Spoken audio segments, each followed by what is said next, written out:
Mais uma vez eu quero apresentar aqui ele, que é uma das pessoas mais influentes na análise gráfica no Brasil, ao qual eu tenho o prazer de chamar de amigo, Fausto Botelho.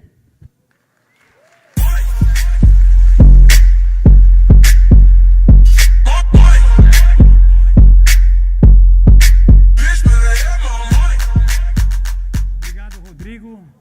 Som funcionando. Um prazer estar aqui. E esse momento é para a gente pedir a Deus que dê um alento para as pessoas que estão em sofrimento, nossos irmãos cariocas e outras pessoas que moram no Rio de Janeiro. Eu sou Fausto Botelho e trombei com análise técnica quando eu tinha 25 anos. Eu operava no mercado de câmbio, numa corretora em São Paulo, e velejava. E o nosso barco, do meu capitão Egon Falkenberg, foi classificado e escolhido para ir representar o Brasil em Londres, no Campeonato Mundial, a Admirals Cup. E lá fui eu. Já que eu ia, resolvi fazer um estágio também, trabalhar, e então durou pouco. Eu sou aquele sentadinho ali. Eu troquei logo a bermuda pelo paletó, gravata e colete, porque fui trabalhar na City de Londres, no World Trade Center, na Conti Commodities, uma corretora americana que operava as posições de todos os seus clientes americanos nas bolsas de Londres. Trabalhei nesse escritório aí, último tipo, telefones top de linha, televisor de fósforo verde trazendo as cotações em tempo real das bolsas de valor, das bolsas de commodities de Londres. Lá eu tomei o meu primeiro contato com as mesas de operações. O Herbert Penfield, que me arrumou o estágio, pediu que eu voltasse especialista em metais. Operar metais é fácil. Pega o telefone, naquela época não tinha ainda o pregão eletrônico, que só foi inventado muito tempo depois. Pega o telefone e passa a ordem. Mas ele não queria que eu fizesse isso, ele queria que eu voltasse, conversasse com os clientes dele e dissesse para o cliente que, olha, é para você vender cobre agora, porque esse troço vai cair. Então, resignado, fui lá pegar, comecei com o cobre, por causa do Chile aqui do lado, e fui estudar a oferta mundial de cobre. O livro era dessa grossura. Eu fiquei meio decepcionado, porque achei que eu ia precisar de um ano só para começar a entender aquele negócio da oferta de cobre. E nem tinha falado na demanda. Mas eis que eu estou na corretora, um dia entro, vejo um pôster lá, 8ª Conferência Anual de Análise Técnica. Tinha lá Forex, que eu sabia que era o mercado de câmbio, Securities, que eu não sabia bem o que era, mas achei que era alguma coisa do gênero, e Commodities. Eu falei, bom, tem Commodities, tudo bem. Vamos para Cambridge, aluguei um carro, e lá, então, travei contato com análise técnica em 3 dias que eu fiquei nesse seminário, assim foi o meu começo. Outro dia, por uma dessas coincidências, trombei com o meu certificado de participação nesse curso e fiquei muito contente, porque é difícil. Eu tenho uma vida dedicada à análise técnica, são mais de 40 anos, e fiquei sabendo que no dia 22 de setembro de 77 foi o meu começo. Muito bem. Quando eu entrei na primeira palestra do seminário, eu me deparei com um gráfico de barras. Demorei 20 minutos para entender que aqueles risquinhos verticais era máxima e mínima. E o tracinho horizontal era o fechamento. Aí a vida começou a ficar bela para mim. Que eu falei, puxa, quem sabe eu posso dispensar aquele livro da oferta mundial de cobre e me especializar nessa outra escola que procura prever o comportamento futuro dos preços, que é a escola gráfica, a escola técnica, análise técnica. E assim foi que, nesse seminário, eu comecei a ter os meus primeiros conceitos de análise técnica. Bandeiras, reta de tendência, níveis de suporte, formações gráficas. Esse gráfico era um gráfico limpo, como eu digo, um gráfico sem poluição. Sabem por que ele era um gráfico limpo? Eu já dei a dica, hein?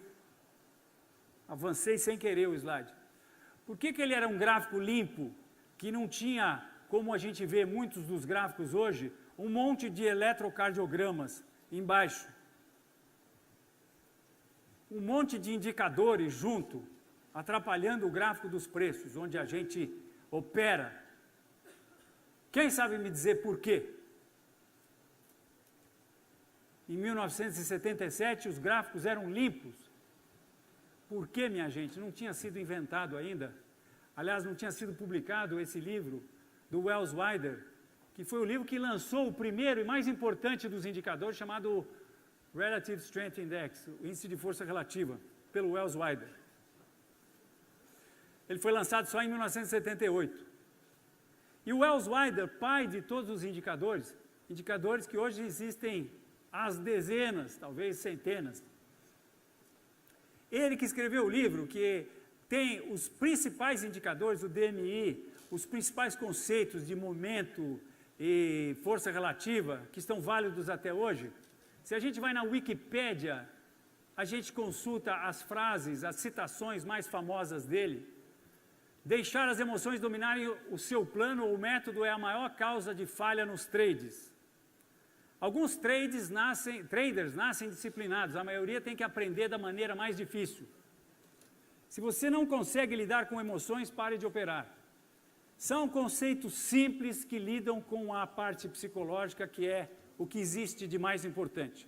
Eu trago para vocês um trabalho que eu faço há mais de 10 anos, que é um método de operar nos mercados e que se resume a: opere com as chances a seu favor, limite os seus prejuízos. Opere com as chances a seu favor e limite os seus prejuízos. Para limitar os seus prejuízos, você tem que, considerando que você vai usar ordens de stop, você tem que, considerando que as ordens de stop uma hora estão a uma certa distância, outra hora estão a uma distância muito maior, você tem que, agora eu vou falar o que existe de mais importante nos 40 anos que eu tenho de análise técnica e operações nos mercados. Calcule o tamanho da sua posição a cada operação que você vai fazer. Calcule o tamanho da sua posição a cada operação que você vai fazer, de maneira que, se você tiver prejuízo, ele seja um pequeno prejuízo. Guardaram isso? Isso é a coisa mais importante que eu poderia passar para vocês. Mas os conceitos de análise técnica me deram condições de voltar para o Brasil e eu tive um timing muito bom, porque cheguei em fevereiro, comecei a trabalhar em março e no dia 4 de abril começou o mercado brasileiro de commodities. E eu vim com a bagagem que eu tinha adquirido lá em 7 anos que eu trabalhei em Londres. E aí pude me aplicar a ir receber e ganhar uma cadeira de corretor de café. E assim eu estava nesse local aqui, os tapetes marcavam os locais onde a gente negociava. Eu estava no dia 4 de abril de 78 com uma prancheta fazendo a máxima, a mínima e o tracinho no fechamento do café para julho de 1978. Muito bem. Naquela época a gente usava o Stockmaster da Reuters para trazer as cotações do pregão, porque aqueles vídeos que eu mostrei para vocês ainda não tinham chegado no Brasil. Demorou um tempo ainda para chegar. De lá para cá passou um monte de tempo e eu tive a oportunidade de fundar 2 empresas. A primeira delas foi a Enfoque, em 1983, que está viva até hoje. Fundamos também a Broadcast, que depois foi vendida para a Agência Estado, que também explora análise técnica. Eu participei de 6 seminários internacionais e também tive a oportunidade de fazer a minha certificação internacional de analista técnico. Eu trago aqui para vocês um pouco, quer dizer, eu vou mostrar para vocês a maneira como eu vejo a análise técnica. Eu vou vender análise técnica para vocês. Começando dizendo, a análise técnica é uma baita ferramenta. Não dá para pensar em operar nos mercados sem análise técnica. Então é isso aí, análise técnica e nós vamos ganhar dinheiro e ficar rico? Não. Isso não é nem metade da missa, tem muito mais, muito mais. Lembram o que eu falei que é o mais importante? Regular o tamanho da sua posição, controle de risco, limitar o seu prejuízo, porque o processo é psicológico. Mas a análise técnica é um ótimo começo para você trazer as chances a seu favor cada vez que você vai operar. Muito bem. Então eu vou mostrar a vocês a minha análise técnica. E o que é a minha análise técnica? É um processo com o qual a gente consegue extrair dos gráficos indicações lógicas sobre o comportamento futuro dos preços. Eu vou repetir. Com a análise técnica que eu faço, eu consigo extrair indicações absolutamente lógicas sobre o comportamento futuro dos preços. Eu não compro, eu não passo para frente o que eu não compro, o que eu não acredito. Eu só passo para frente e só uso, principalmente nas minhas operações, quando eu ponho o meu na reta lá, o que eu acredito, o que eu entendo que está por trás. E o que não é a minha análise técnica? Não é o que está nos livros é lei, que eu infelizmente vejo alguns colegas pegando o livro como se fosse uma Bíblia. Pô, o Charles Dow nem escreveu o livro, que é o pai da análise técnica, ele publicou artigos em 1900, 1901, e daí surgiu a teoria de Dow. O velhinho aqui pode dar umas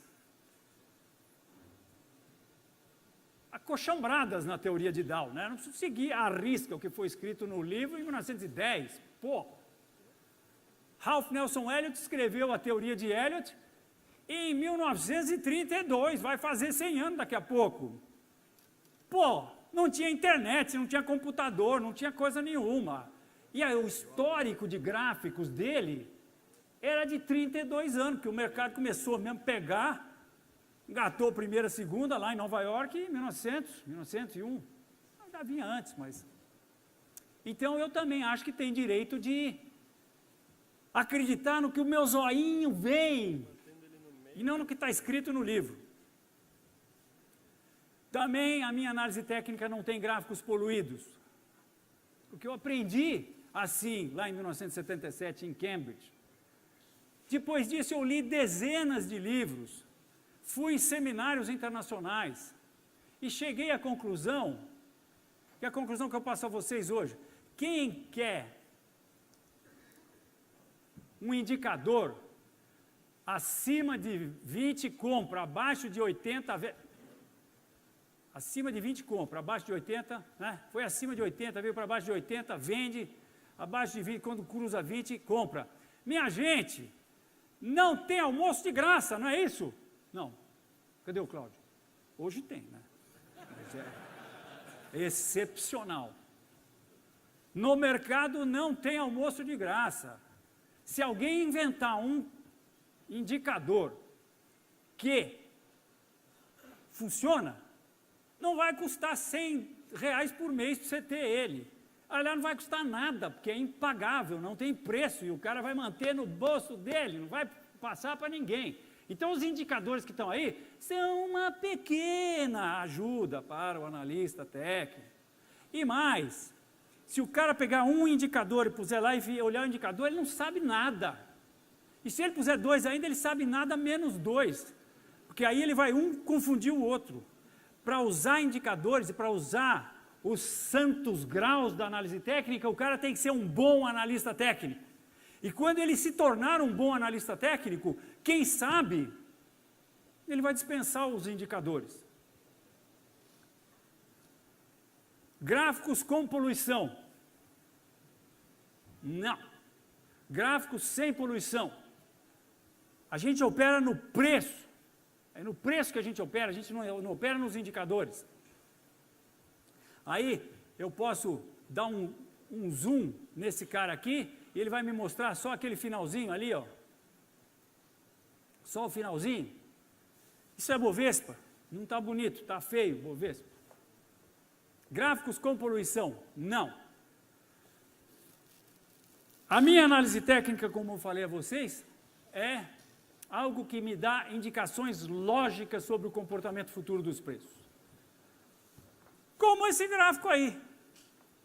Esse gráfico está nos passando indicações, uma indicação absolutamente lógica sobre o que vai acontecer com os preços. Quem me dá uma dica aí, o que está vendo? Quem me dá uma dica aí, o que está vendo? Quem está vendo alguma coisa no gráfico aí? Acúmulo. Acúmulo. Eu chamo isso de batalha entre as forças, as duas forças que atuam no mercado, os comprados e os vendidos. Mas nesse acúmulo tem mais coisa para a gente ver aí. O que a gente pode ver, minha gente? A gente pode ver que a pressão vendedora entrou vendendo a 11.500, depois a 10.000, depois a 8.500, depois a 7.500, depois a 6.000. E o que isso significa? Significa que os vendidos estão cada vez mais arrojados. Os vendidos estão cada vez mais agressivos. E o que mais que a gente pode ver? Agora ficou mais fácil. Quem me fala? Formação de fundo? Não. Quem mais se aventura? Movimento descendente? Suporte? Por que suporte? Que ninguém sabe o que é ainda. Por que suporte? O que você está vendo? Traduza em português o que você está vendo. 6.000, o que acontece em 6.000? 6.000, aparentemente, é o local, ou por volta do local, que o comprado entrou comprando ali em fevereiro, depois entrou comprando em abril, e depois entrou comprando em junho, e depois entrou comprando em setembro, e depois em agosto, e depois em setembro, não é? Então, o que esse troço está mostrando para a gente? Esse troço está mostrando o seguinte: solicito um voluntário mais forte do que eu. O senhor, escolhido, por gentileza, estamos numa acumulação. Estamos brigando nessa acumulação. Eu sou o comprado e você é o vendido. Muito mais forte que eu, como vocês estão vendo. Eu vou te empurrar lá para trás, aqui para trás, não vai cair, hein? Para trás até o fundo da sala. E aí você me empurra de novo até ali, aquele suporte aqui, no começo do palco. E eu empurro você de novo aqui, até aqui, não vai mais. E daí você me empurra para trás e a gente volta aqui. E aí eu empurro você de novo até aqui e você segura e me empurra de volta aqui. E daí, quem está mais forte, minha gente? O vendido? Não, o vendido ou o comprado? O vendido está mais forte. Foi combinado, meu amigão. Augusto Savoia, palestrante. Qual é o próximo quadrinho? Qual é o próximo quadrinho? Eu vou picar a mula, já dizia tia Tula, e vou embora. E ele vem atrás de mim. A hora que eu chego aqui, é a cornetinha chamando o exército americano. Por quê?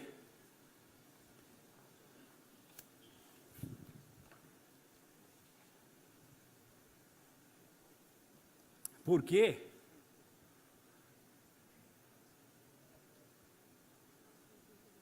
voltar para trás não dá, tem que ir para frente.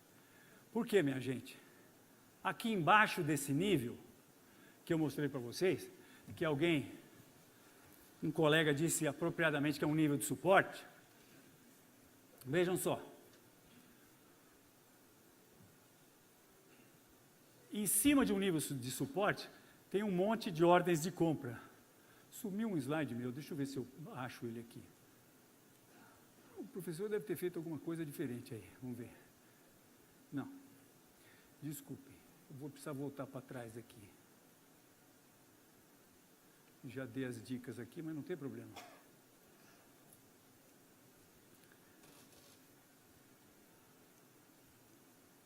Ops.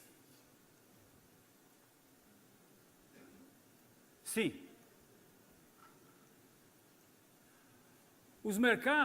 Os preços, quando chegaram nesse nível de suporte, na primeira vez subiram 95%. Na segunda vez, subiram 63%. Ora, eu que tive a felicidade de comprar ali próximo daquele nível de suporte, a hora que os preços se aproximarem novamente desse nível de suporte, o que eu vou fazer? Vou comprar de novo, porque é bom comprar nesse nível aí próximo de 6 mil. E não é que ele sobe mais 46%, e depois o mercado volta de novo e bate nos 6 mil e sobe mais 25%. Então, sabem o que está acontecendo aí? Em cima desse nível de suporte tem um monte de ordens de compra, de pessoas que compram, e são essas pessoas que fazem o que a gente em análise técnica chama de nível de suporte. Agora, logo abaixo desse nível, eu que comprei e que quero limitar o prejuízo da minha operação, vou usar uma ordem de stop.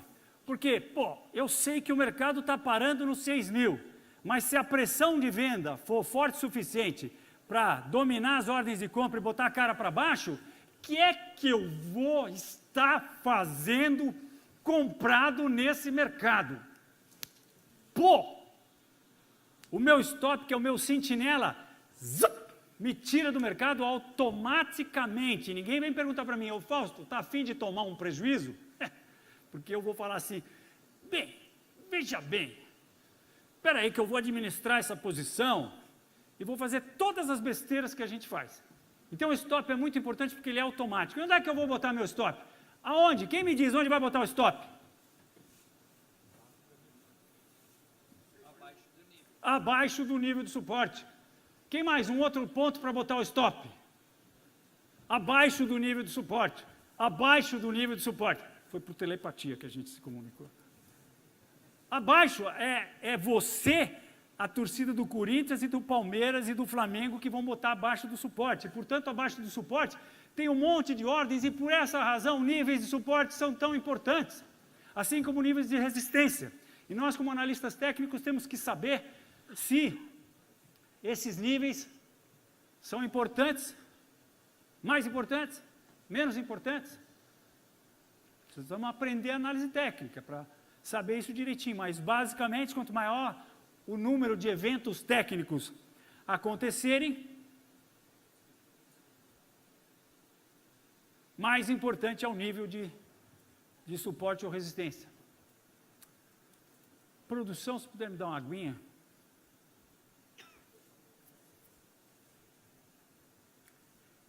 Agora, se a pressão de venda é forte o suficiente para ir comendo, olha lá, estão vendo ali, ó, Pac-Man, está comendo todas as ordens de compra que estão ali. De repente sobrou uma ordem de compra, sozinha, solitária. Eu estou lá no livro de ofertas e pum! Vendi nessa ordem de compra. Sumiu as compras, acabou as compras. Tem um monte de gente vendendo.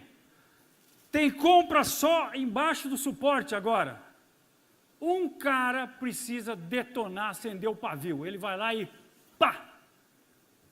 liquida aquela ordem de compra e compra ali. O que acontece? Toca todas as ordens de stop, que são ordens a mercado. Batizada pelo bispo isso aqui. Eba.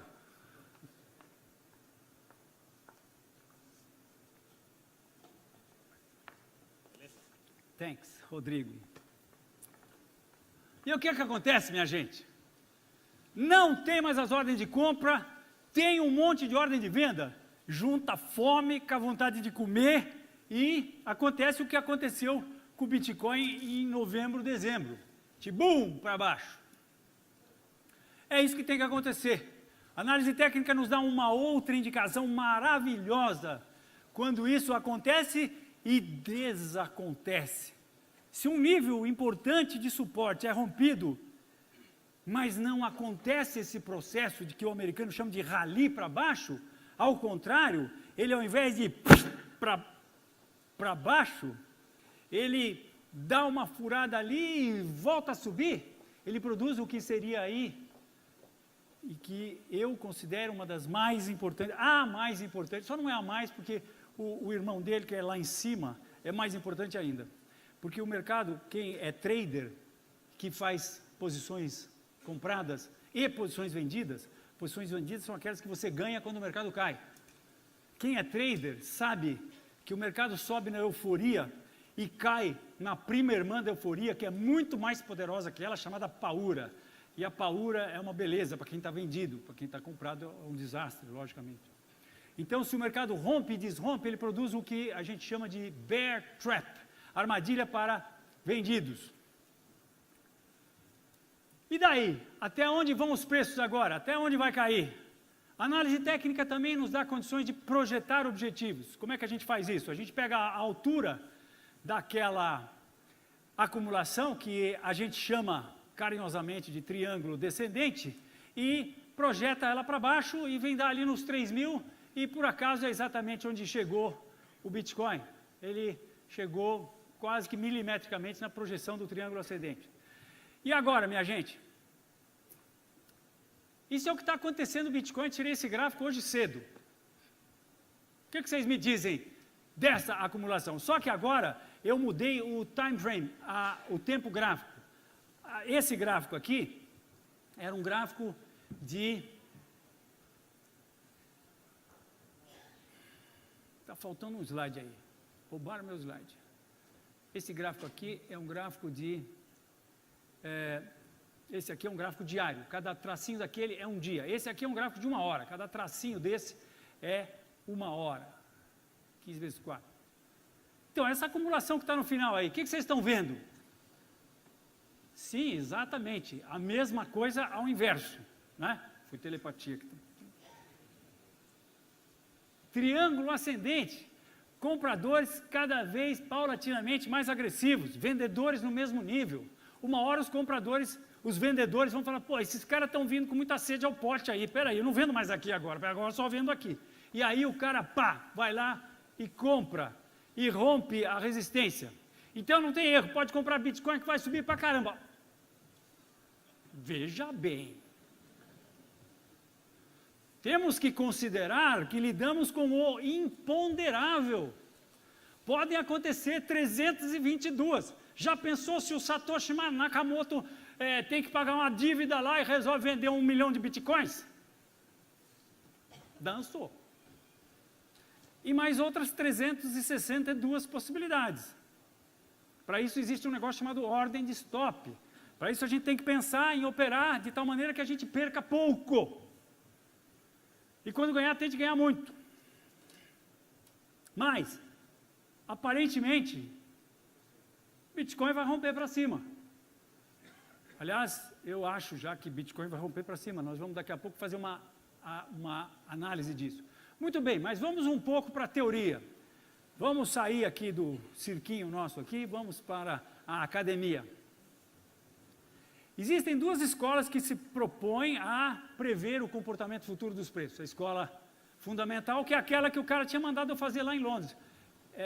Estuda aí o consumo e oferta dos metais. Coitadinhos, tinha só 25 anos, o cara mandou fazer isso. Judiação. Mas, enfim.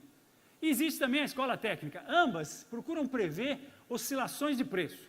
Então, o nosso negócio, analistas, nós somos caçadores de borboletas. A gente tem que caçar as borboletas. Borboletas são oscilações de preço. Essa é a ideia.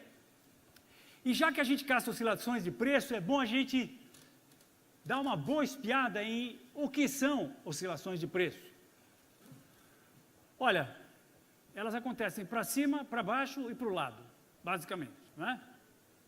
Está aí oscilações de preço em Banco do Brasil, lá em 2003 a 2008. Oscilações de preço de alta.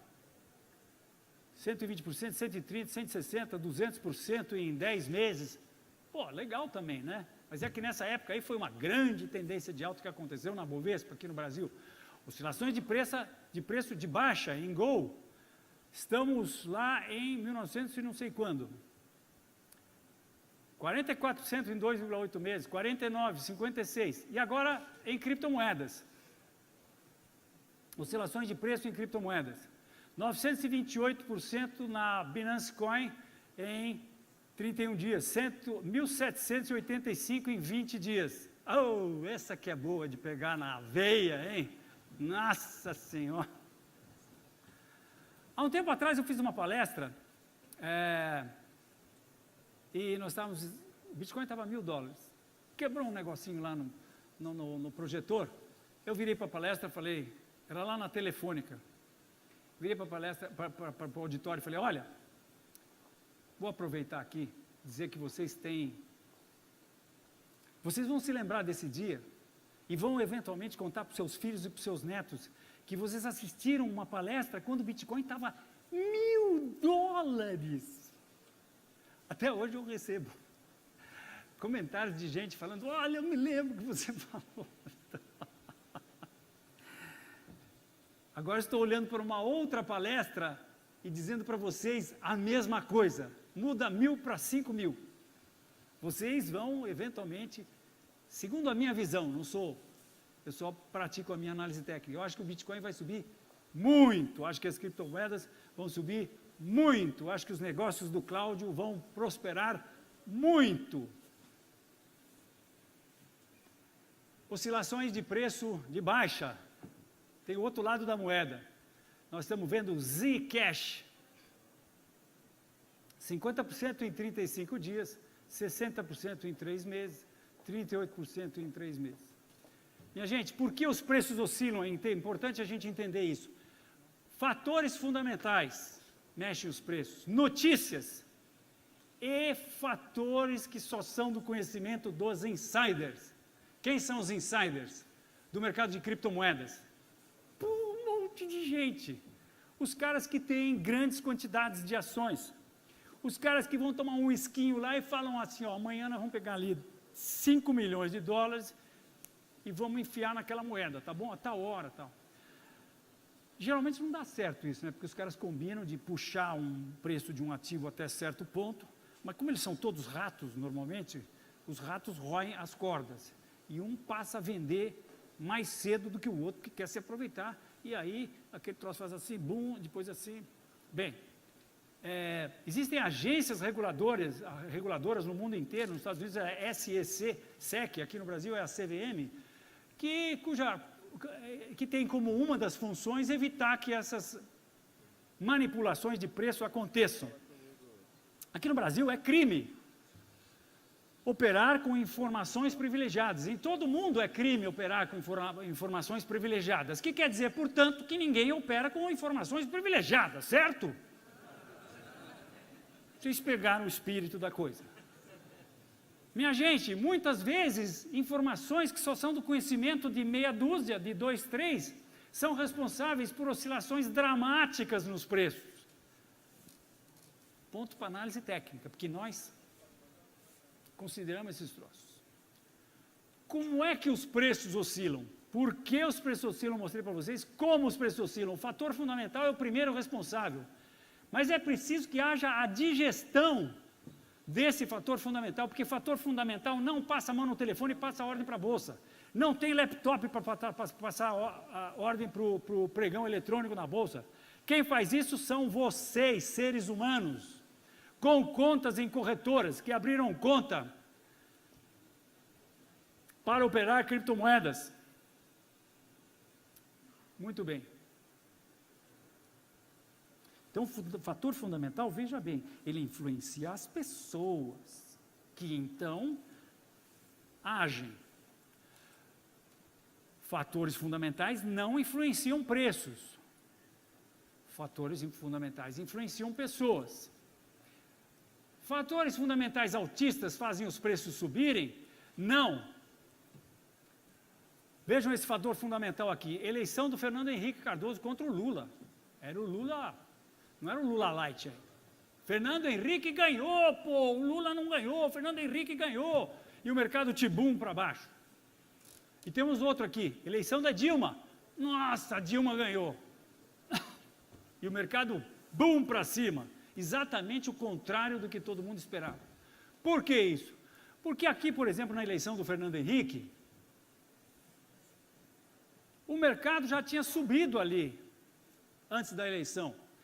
Já tinha subido por conta, quem sabe ele tinha subido mais do que precisava por conta da eleição do Fernando Henrique, o mercado já tinha descontado a eleição do Fernando Henrique, e aí então acontece o que a gente chama de uma frase famosa nos mercados, que é compre no boato e venda no fato. Compre quando estão lá comentando que aquilo vai subir, quando vier você cai fora, porque daí provavelmente a euforia daquilo já fez subir muito mais do que devia. Para nós, analistas técnicos, minha gente, o que importa, se o mercado está em baixa, o que importa é que existem mais ordens de venda do que ordens de compra, chegando lá no livro de ofertas. E por que existem mais ordens de venda do que ordens de compra? Será que é porque tem mais vendedores do que compradores? Tem um maior número de vendedores do que compradores? Isso confunde muitas vezes a gente. Sabe por quê? Porque, veja bem, o mercado está caindo, mas eu falei com 20 pessoas no mercado, está todo mundo comprado, está todo mundo autista, como é que pode estar caindo? O mercado está louco. Né. O mercado nunca está louco. Você é que não está considerando tudo o que todo mundo, o resto está considerando. Por quê? Os compradores podem ser esses caras aí, e os vendedores podem ser esses outros caras aqui. E você, por acaso, está nessa categoria aqui, certamente está nessa categoria. Quem sabe? Deixa eu ver se tem algum baleia por aqui. Levanta a mão aí quem tem mais de $1 milhão de Bitcoin. Ninguém levantou. Afinal, quem comanda as oscilações dos preços de um ativo? O que eu chamo de massa. Média das opiniões de todos os participantes do mercado, média essa ponderada em função do poder de fogo de cada participante. Eu acho que vai cair. Estou tentando lembrar o nome da turma das criptomoedas lá. Bitcoin Jesus, como é que eles chamam? Roger Ver, obrigado. Acha que vai subir. Sobe, né? O Nagy Narras acha que Petrobras vai cair. O Itaú acha que vai subir. O Bradesco acha que vai subir. Sobe. Então, quem comanda é uma média ponderada de todas as opiniões, que eu chamo de massa. Cada um tem uma ideia lá. Quando a gente tira 9 fora, tem comprador para 200 e tem vendedor para 1.000. Tem 20 caras comprando e tem 2 vendendo, mas os 2 que vendem mais do que todo mundo que está comprando. E o que acontece? O mercado cai. Então, minha gente, é isso que a gente faz como analista técnico. A gente interage com o comportamento da massa. Esse é o nosso trabalho com análise técnica. Para interagir, observar, analisar o comportamento da massa, a gente usa um artifício que são os gráficos. Porque os gráficos nada mais são do que um espelho do comportamento da massa. Vocês entenderam esse slide? Porque demorou para fazer isso aí. Vou passar de novo aqui. Quer ver? Massa. Isso aí é a massa. O gráfico. O espelho. E a massa. O gráfico é o comportamento da massa, que é a massa que comanda os preços. Então, o que nós fazemos? A gente fica de olho no comportamento da massa. E eu afirmo aqui para vocês hoje, a observação que a gente faz do comportamento da massa, muitas vezes nos traz indicações absolutamente lógicas sobre o comportamento futuro dos preços. Como o que eu já mostrei para vocês, um triângulo descendente maravilhoso que aconteceu no Bitcoin. A análise fundamental procura prever como a massa vai interpretar os fatores. Chega às conclusões que a massa vai chegar no futuro.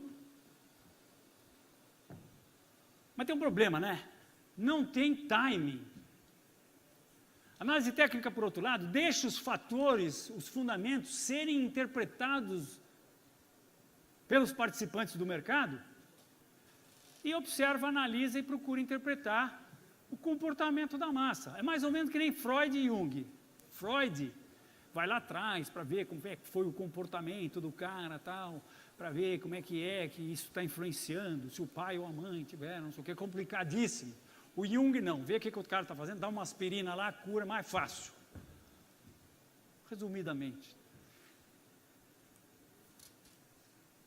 Muito bem, a análise fundamental tem várias limitações, ela é muito difícil de ser praticada. Ela não considera os fatores que só são do conhecimento dos insiders. Cara, para mim não serve. Só análise fundamental não serve. Porque analista fundamental não sabe os fatores que só são do conhecimento dos insiders. E se sabe, não pode usar. Senão é cana. Nós não. Nós não sabemos, mas sabemos. E se usar, tudo bem. Não tem problema. Ninguém pode dizer que eu vendi Bitcoin em cima de um fator fundamental, de um fator que só era do conhecimento dos insiders, ou que eu comprei Petrobras. Não, eu vou lá e falo, ó, rompeu o triângulo ascendente, entendeu? Por isso que eu comprei. Tá? Muito bem.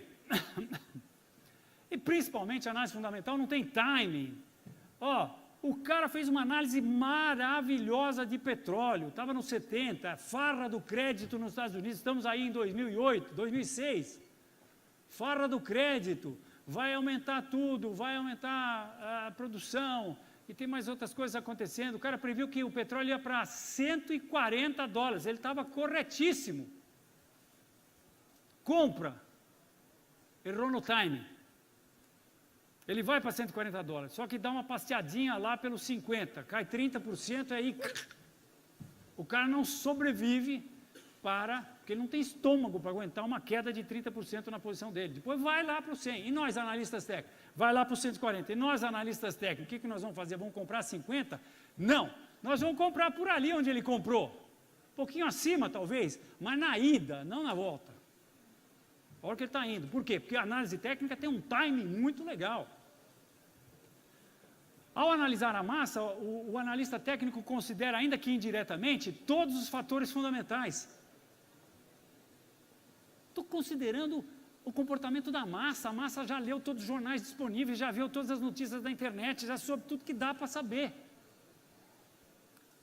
Todas as notícias. E também os fatores que só são do conhecimento dos insiders, porque os insiders fazem parte da massa. Não é legal? Então, minha gente, as notícias para o analista técnico não são consideradas, a gente não pode considerar as notícias. Se eu considerar uma notícia, eu estou considerando duas vezes, porque eu já considerei quando eu estou analisando o comportamento da massa. Por isso que vocês ouvem falar que analista técnico, ó, quer nem ouvir falar de nada. Não me fala, não, quero ver gráfico aqui, porque gráfico não mente. Não mente. Preço é realidade. Análise técnica, portanto, é um processo de interação com o comportamento da massa. Como? Usando uma interface visual, que são os nossos olhinhos. E a gente, preciso dar esse conceito para vocês também, a gente usa esse conceito, bom, ela é fácil, vamos fazer a propaganda agora, considera todos os fatores, pular, tem timing, já falei. O analista técnico, esse é o conceito. O analista técnico olha os gráficos para interagir com o comportamento da massa, conforme eu falei para vocês. Mas sob o prisma,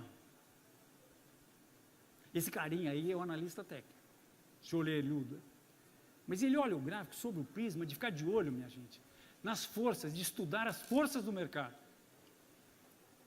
Vendidos e comprados. O vendido é representado pelo urso, porque o urso dá patada para baixo, e o comprado é representado pelo touro, que chifra para cima. A gente fica de olho nesse processo. É assim que a gente interage com o comportamento da massa. A gente frequenta lá a terra dos touros e ursos. O gráfico é a terra de touros e ursos. O touro quer que o negócio vá para a estratosfera, o urso quer que o negócio venha lá para baixo. O urso mora lá no topo da montanha. O boi mora lá na planície. Existem várias representações dessas aí. Esse é um quadro que eu tenho no meu escritório. Porque, na verdade, o mercado é uma guerra. E por que é mesmo que são feitas as guerras? Dá para mostrar com 2 dedinhos. Por que são feitas as guerras? Quem me mostra com 2 dedinhos por que são feitas as guerras? Você não sabia, mas ganhou uma Trezor, que é uma carteira para guardar bitcoins. É a velha, mas... Depois fala comigo. Eu dou consultoria, quem sabe eu te ensino. Aí eu pego o dinheiro de volta. Parabéns. O mercado é uma guerra. Por que são feitas as guerras? Grana, minha gente. É tudo por causa de grana. Se a gente, eu costumava, quando dou meus cursos, eu falo que é mais fácil para mim, eu preciso fazer a lição de casa e buscar o que acontece na Bolsa de Chicago, na Chicago Mercantile Exchange, onde tem um contrato futuro de Bitcoin. Mas, no mercado futuro de índice Bovespa, aqui no Brasil, movimenta-se de um dia para outro, conforme o fechamento, coisa de 150 milhões de dólares por dia. Por dia. Trava-se efetivamente uma guerra no mercado de índice futuro, na bolsa de mercadoria, no mercado de dólar, no mercado de câmbio, no mercado de café, no mercado de boi, no mercado de banha de porco, todos os mercados trava-se guerra por essa grana que negocia-se no dia. Guerras são travadas por muito menos do que isso. Nós, como analistas técnicos, ficamos de olho nessa guerra. As guerras são feitas por causa de grana, né? Às vezes a gente olha o gráfico, os comprados estão dominando. Fácil. Outras vezes, sob o mesmo prisma, está acontecendo, que alguém falou aqui, uma acumulação. Quando a gente olha uma acumulação, eu estou vendo uma batalha. E eu, como analista técnico, tenho que saber quem vai ganhar essa batalha. No caso do nosso triângulo descendente no Bitcoin, a gente soube de antemão quem ia ganhar essa batalha. Não é o máximo? Pô, Bitcoin agora está acumulando, nós estamos... Tem muito mais coisa envolvido. Eu tenho conceitos de tendência, eu tenho noção de que o Bitcoin deve ter feito um fundo, eu tenho noção de que Bitcoin deve estar começando um novo ciclo, eu tenho noção que se ele repetir, e eu já vou falar disso, a gente tem que saber quem vai ganhar essa batalha. Está aí uma batalha, quem vai ganhar essa batalha? Não sei, mas se a gente for ver os livros de análise técnica, você vai ver que essa acumulação lateral é chamada de retângulo, e retângulos costumam dar continuidade ao movimento que os precedeu. São chamadas formações de continuação. Então, isso deve estourar para cima. Deve. E agora? Estourou para cima. Análise técnica de constatação. Tem análise técnica de previsão e análise técnica de constatação. De previsão é um bocadinho mais difícil do que a de constatação. Não é? Claro. E essa batalha? Quem vai ganhar essa batalha, minha gente? O comprado, lógico, vocês sabem já, decore salteado, que isso daí é um triângulo ascendente, comprado cada vez mais agressivo, vendendo no mesmo nível. E agora, quem ganhou essa batalha? Pau, e tá aí, o comprado ganhou, o urso ganhou. E essa batalha que estava em andamento há pouco tempo no BNB, no Binance Coin, foi ganha também pelo comprado. E essa batalha agora que está acontecendo, tirei esse gráfico hoje cedo, quem vai ganhar? Provavelmente o comprado, porque é um retângulo que está acontecendo no processo de uma tendência de alta, costuma dar continuidade ao movimento que o precedeu. Muito bem. Nos gráficos de candlestick, que eu não vou falar porque não dá tempo, a gente tem escala aritmética e logarítmica.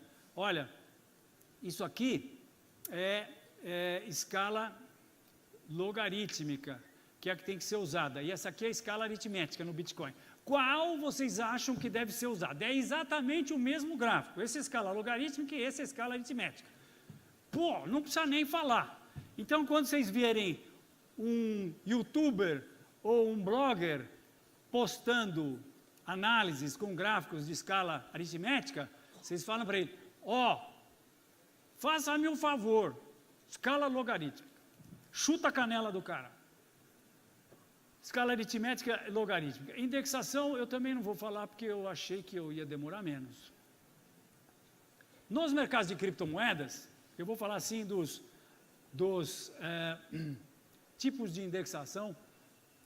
Não. Eu vou falar do índice Dow Jones. Indexação quando a gente tem algo que tem uma inflação muito grande. A gente usa o indexador, no caso, a gente usa o índice de inflação americana. Esse aqui é o Dow Jones, esse aqui é o índice de inflação americana. Quando a gente aplica essa inflação naquele gráfico, que é esse gráfico aqui, a gente tem um gráfico totalmente diferente. Essa acumulação aí no meio vira uma queda de proporções comparadas ali a outra queda atrás, à esquerda, que é 1929. então a gente tem que indexar. No mercado de criptomoedas, a gente tem umas características que eu também não vou falar, porque eu vou fazer uma análise rapidamente para vocês de Bitcoin. Então, o Bitcoin fez esse triângulo descendente, cumpriu o objetivo desse triângulo descendente, e ali embaixo, que está embaixo daquela retinha, aquela retinha inclinada para baixo, vermelha, eu entendo que é uma formação de fundo. Então, eu acho que Bitcoin fez um processo de reversão. E agora, ele está nessa acumulação aí, nessa pequena acumulação dos últimos dias, e eu entendo que essa acumulação é um triângulo ascendente, é uma acumulação que vai dar continuidade. Porque eu fui agora para o gráfico de 1 hora, e no gráfico de 1 hora ele está mostrando que vai subir, porque a gente está vendo um triângulo ascendente. EOS é outra criptomoeda que hoje cedo, eu dei uma corrida rápida no mercado hoje cedo, então trago EOS para vocês, é uma das principais criptomoedas. Marcos, número 5? EOS, que número é? 5, 6, 4? Número 4, em termos de capitalização de mercado. E o que está acontecendo? Um triângulo ascendente, que vocês já conhecem, velho amigo nosso, que resulta... Agora, se a gente está no gráfico diário, achando que tem um triângulo ascendente, e a gente quer confirmar, então a gente pratica análise técnica de múltiplos time frames, de múltiplos tempos gráficos. Para fazer a sintonia fina do que eu estou vendo no gráfico diário, que é muito bom, porque aí a gente vê a grande figura, a gente vai para o gráfico de 1 hora. E quando a gente vai para o gráfico de 1 hora, parece que rompeu ali, escapou e está fazendo uma acumulaçãozinha que também chama bandeira de alta, é um processo de realização de lucro, parece que vai mesmo subir. Quem me diz como é que está a EOS aí agora? Não, como é que está a cotação de EOS? 0,0011. Não. Obrigado. Nós temos um produto que é recomendações de compra e venda. A gente tem o Terminal Enfoque, que é da Enfoque. A gente dá cursos. A gente tem um canal no YouTube, Fausto Botelho. Nós estamos no padrão Bitcoin, no que eu chamo de padrão Bitcoin. Eu acho que Bitcoin, se Bitcoin fizer agora, que parece que está começando um novo ciclo, se ele repetir só a alta de 2017, nós estamos indo para 75 mil dólares. Se ele repetir o último processo de alta, que foi de 2015 para 2017, nós estamos indo para 300 e pedrada mil dólares. Eu acredito piamente nisso. Vocês vão se lembrar que viram uma palestra com Bitcoin a 5 mil. E, portanto, eu penso em Bitcoin. Há um tempo atrás, eu operava nos mercados e a gente não pensava em real, pensava em dólar, porque o real não valia nada. A gente tinha que pensar, fazer a nossa carteira de ações em dólar. Hoje, eu penso em Bitcoins e, por isso, desculpe que eu brinquei com você, a gente pensa em gráficos sempre cotados em Bitcoin. Então, os gráficos que eu estou mostrando a vocês, eu esqueci de falar, são cotados em Bitcoin. A ideia é que quando um gráfico desse vai subir, você usa suas Bitcoins para comprar essa moeda e vende mais caro em Bitcoin, consequentemente aumenta a sua quantidade de Bitcoins. E, finalmente, Binance Coin, que também acabou de romper uma acumulação e está agora numa outra acumulação, velha conhecida de vocês também. Vamos dar uma espiadinha mais de perto? Vamos, a gente chega lá. Sim, existem projeções, se essa acumulação, a gente projetar a amplitude dessa acumulação para cima, dá 156% de alta, e se a gente projetar uma daqueles movimentos anteriores para cima, dá 338% de alta. Isso é o potencial. Ninguém vai falar que comprou, porque eu falei que ia, hein? Não é? Operem sob seu próprio risco, limitem seus prejuízos. Mas se a gente der uma espiadinha melhor, a gente chega num triângulo, não, num retângulo. E o mercado acabou de confirmar esse retângulo, porque ontem ele encontrou suporte aí nesse retângulo. Então, portanto, acho que também é uma das outras que eu trago para vocês aqui como sendo... E, finalmente, Se acontecer o que eu acho que vai acontecer com o S&P, estou mostrando o gráfico do S&P, que vem desde 1950, e nós estamos analisando esse último movimento, que é esse movimento que acabou, que começou depois da crise do subprime. Tem diversos fatores técnicos que me dizem que esse movimento acabou. E quando o movimento acaba, aquelas linhas vermelhas é até onde o mercado pode ir. Chama Fibonacci, a gente pega proporções Fibonacci. E se ele vier até a primeira linha, são 35% de queda, e com isso, se acontecer o que eu acho, o mundo perderia 1/3 da sua riqueza, e com isso aconteceria o chamado Flight for Quality. As pessoas tiram dinheiro de países emergentes, de todo o mundo, de ações, e vão para a segurança dos títulos americanos. Se um pedacinho pequenininho, digamos 1% do dinheiro do mundo de ações vier para o mercado de criptos, são 800 bilhões de dólares, 1% do dinheiro que tem em ações. No mercado de criptomoedas tem 160 bilhões de dólares, vocês podem imaginar o que pode acontecer, pode subir muito. É isso aí, minha gente, muito obrigado. Rodrigo! Pessoal, forte aplauso aqui para o Fausto. Fausto, obrigado mais uma vez. Eu tenho orgulho de falar que o Fausto, nós temos um grupo na internet chamado CryptoTubers, de pessoas que criam conteúdo de qualidade, e o Fausto é um dos nossos parceiros lá também no canal. Como está todo mundo?